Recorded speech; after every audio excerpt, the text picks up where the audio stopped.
Before you stand dozens of grousing, complaining kobolds. No worries, I got this. I've got a fireball ready to go. Yes, but you must remember that these kobolds are citizens of Fairhaven, just like you. Okay, I guess I asked them what they're angry about? One of them steps forward and identifies themselves as Kala Blackfang, and they state, "We are tired of working and dying for the man's table scraps. We deserve respect." Really, Ted? Are you kidding me? This adventure is a D&D kobold labor dispute? Well, Dave, maybe we should discuss 3 new ways to kobold.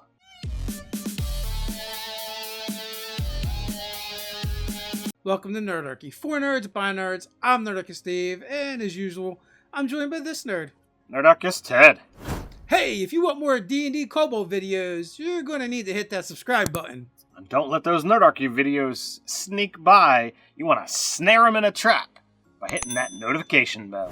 You know, if you're going to create kobolds, whether you're using the standard kobold from the monster manual, or you got some new ideas on how you want to do kobolds, you're going to need something for those kobolds. Is that going to be a dungeon?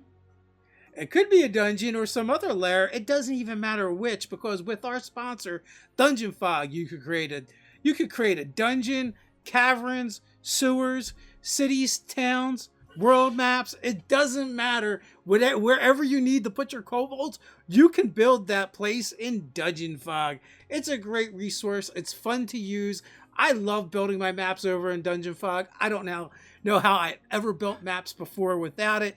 It makes me feel like a kid again drawing on graph paper, except for my maps never looked this good. Dungeon Fog is really great. If you want to get in and create your own maps, as Dave says, it's really great.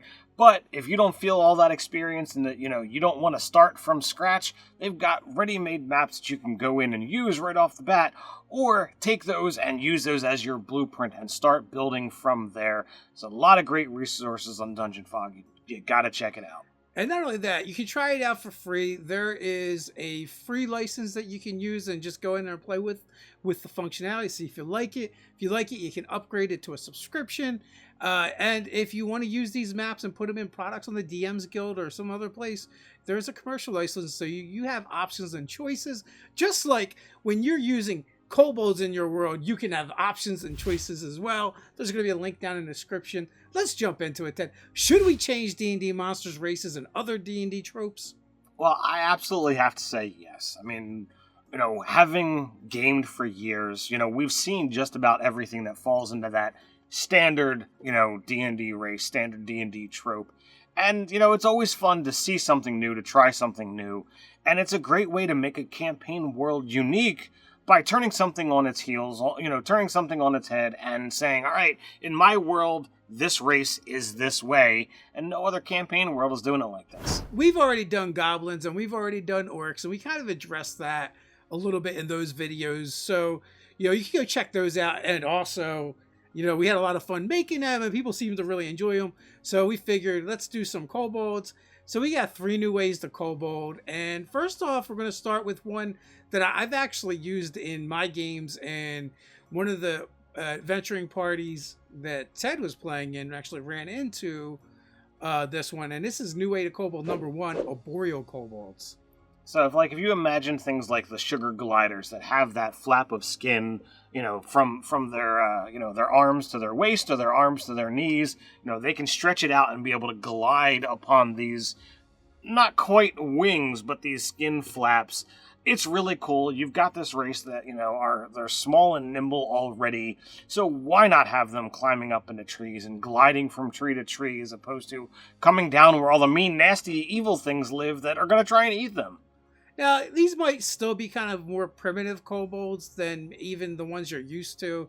Maybe they're not as kind of proficient in traps, or at least the traps they do use tend to be a little more primitive, like snares, spikes, deadfalls, that kind of thing.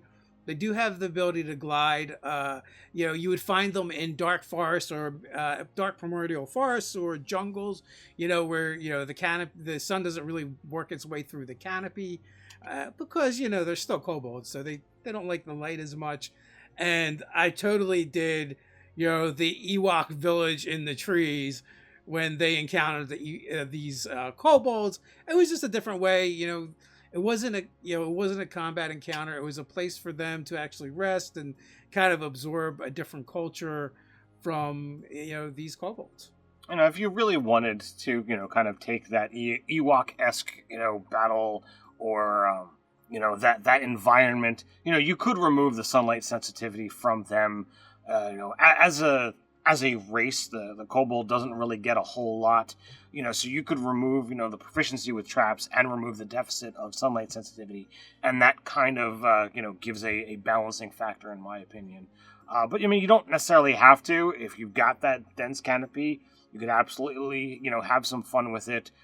But I definitely see, ropes and bridges and, as Dave says, these, more primitive makeshift, huts and things built high up in the trees that aren't really going to be seen. So they've got the ability to have their civilization camouflaged from those living, dozens of feet below. Yeah, and they also just might be nocturnal as well, so it's not really a big deal either way. Whatever would fit best in your campaign world. But it's just a different take, and, I feel like when you're dealing with kobolds, the players, they're looking down, not up. Indeed. All right, so what's number 2? All right, new way to kobold. Number 2, sewer kobolds. All right, so the concept here is, humans, they have this problem. It's kobolds. They get tired of killing and hunting them down. So they convince them, maybe bribe them a little bit to work for the city as kind of rat catchers and monster trappers. Now, I know this is going to really dig in and kind of hurt the local adventuring communities, startup jobs, because, the kobolds came in and took their job eventually. And, so they can still remain underground and be mostly like kobolds. They can use traps to deal with these pests, maybe the occasional monster. But, the other thing is, if occasionally something comes in that is too powerful for the kobolds to deal with, then, they can then lean on the city for assistance as well. So I see these guys as, like, it was almost like a politician made a move, and in the dead of night, the kobolds were snuck into town, snuck into the sewers, and granted access to, being down there. And they were given, this codified list of, this is what we expect you to do, this is what you're getting in return. So the city might not even be aware. They might just know that life has, somehow turned for the better, and there's not as many accidents, not as many problems. But every so often, at night, one of these kobolds, or some of these kobolds, slink out and, are seen moving about the city. So, like, you've got this, bizarre rumor of, like, you never see them during the day, but I think our city is haunted by kobolds, because you'll see them in the moonlight. So, like, it could be just this weird rumor that begins circulating around, and as the party winds up investigating, it's like, oh, it's actually not a problem. They work here, like they're in the sewers, or maybe they really are integrated into society and they're this underclass, which may have like its own problems and political issues within the city itself, where like maybe they do eventually try to like essentially unionize and fight for better wages and more respect, and they have their own parts of town where they hang out, their own kobold taverns and bars.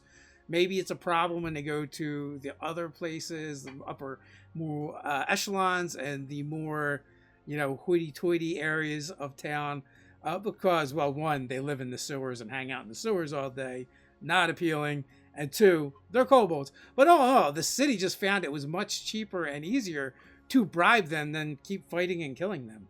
Yeah, so, like, you could have a very classist, society, and that could become an issue over the course of a campaign, especially if you're playing something that's a very more urban-style game. All right, so this one is a bit different. New way to kobold number 3, the tax collector kobolds. This is where the kobolds are actually in positions of power.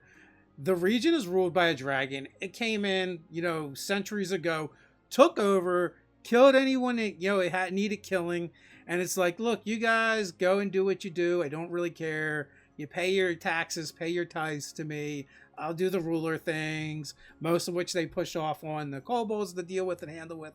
And also the kobolds are ones that would come around and collect collect the taxes.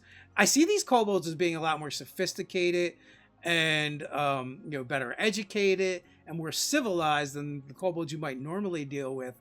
They're almost a aristocrat slash bureaucracy style society, and amongst themselves, and they a lot of the stuff just gets delegated to them by the dragon, and people have to deal with them because they come around and they're like, hey, pay your taxes. We don't want to pay our taxes. You're little. I don't have to listen to you. Yes, but the dragon, I will go tell him. If he doesn't get the taxes, he'll come. He will burn your city down. Then there's going to be fines and fees, and it's going to be really messy. It's a huge headache for us. We don't want to deal with this. Please just pay your taxes. So, it could go even beyond just the tax collectors. They could be, rooted in all the levels of, governmental administration. And it could, as you said, bring in the bureaucracy. You could have to have all of those forms and things filled out, and bring in some of those more modern-esque tropes of do you have your sheet of parchment signed in triplicate and what have you? Nope, sorry. All right, your permit has not been granted. Come back next moon and maybe you can get the house that you were looking for. So you have all of these things that are held up by kobolds, which possibly through heredity and what have you, they have seen generations of disrespect and what have you, and now that they have power, they're kind of like, I'm gonna use this against you. I'm gonna do this just to be vindictive, or not. However you want to take it, but I could definitely see it swing that direction. Well, first of all, the dragon's been there for centuries, so that means that's a lot of kobold generations. That's true. I know in the player's handbook, not in the player's handbook, in Volo's Guide to Monsters, they live a lot longer than that. But the running joke in our game is they have the lifespan of a fruit fly, So it's like eons of generations have gone by. Yeah. With these kobolds, also I could definitely see them come. I could see the kobold. Frederick.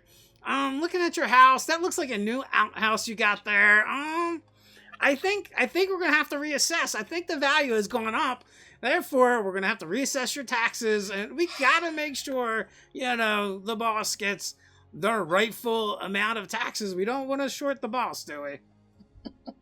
So I feel like you could have some fun with it, and these would be more for social and possibly exploration encounters than combat encounters. Although it could lead to that as well. But ultimately, I feel like these kobolds don't want to fight. They don't want to use traps. They really just want to intimidate and threaten you with the dragon. Maybe the dragon died, right? And the dragon isn't even there anymore, but they're still collecting taxes. Oh, that's fabulous. Oh, man. So, they have to fake the dragon being there. Maybe there never was a dragon, and they just duped this region. But I feel like either way would work. Oh man, I have got the wheels a spinning with ideas now. That's just amazing. All right, well, stay tuned for that idea, because that might come up in something. I love this idea, and in all the iterations, to take Kobold from this basically boring. I just kill it, knock it out of the way, because it's more of a nuisance than any credible threat to an actual position of power, and as a backdrop, as a in the background until it's right in your face problem that that the party gets to deal with as they're moving about the city, and having kobolds regularly move about in teams. And since kobolds there's always a lot of them, there's always 50 more for every one that you see. There would be no problem in saying that the tax collector isn't a single dude, but a squad of 6 or 10 of them, because then they could easily if I'm coming after townsfolk, all right, one might not be too much of a problem, but you've got half a dozen to a dozen of them there. That's going to be a major issue unless you are a seasoned combatant.